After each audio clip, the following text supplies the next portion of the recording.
ഒരു ആങ്കർക്ക് ഉണ്ടാവേണ്ട ക്വാളിറ്റീസിനെ കുറിച്ച് പറഞ്ഞു. ആങ്കർക്ക് മാത്രമല്ല, എല്ലാവർക്കും ഉണ്ടാവേണ്ട, പ്രത്യേകിച്ചും.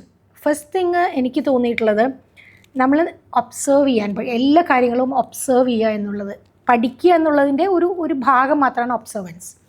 അപ്പോൾ നോക്കിക്കാണുക, ഉൾക്കൊള്ളുക എന്ന് പറയുന്ന ഒരു ആസ്പെക്റ്റ് ഉണ്ട്.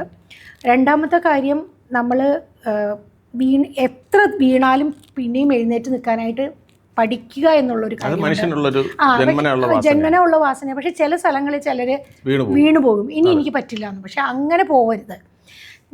നെവർ ഗിവ് അപ്പ് എന്ന് ഞാൻ പറയാം. അപ്പോൾ ആ നെവർ ഗിവ് അപ്പ് എന്ന് പറയുന്ന ഞാനിപ്പോൾ സത്യം പറഞ്ഞാൽ എൻ്റെ സ്ട്രോക്കിന് ശേഷം ഞാൻ 2 വാക്കുകളാണ് ഏറ്റവും കൂടുതൽ ഉപയോഗിക്കുന്നത്. നെവർ ഗിവ് അപ്പ് എന്നുള്ളതും ഷോ ഗ്രാറ്റിറ്റ്യൂഡ് എന്നുള്ളതും. അതായത് നമ്മൾ ഈ ഭൂമിയിൽ ജീവിക്കുന്നതിന്, ഇവിടെ ഇങ്ങനെ ഇരിക്കുന്നതിന്, ഇങ്ങനെ സംസാരിക്കാൻ പറ്റുന്നതിന്, എനിക്ക് ഈ കാഴ്ചകൾ കാണിക്കുന്നതിന്, ഞാൻ ശ്വസിക്കുന്നതിന്, ഞാൻ ചെവിയും കണ്ണും എല്ലാ പഞ്ചേന്ദ്രിയങ്ങൾ കൊണ്ട് ആസ്വദിക്കുന്നതിന്, അതൊരു ഭാഗ്യവും കൂടിയാണ്.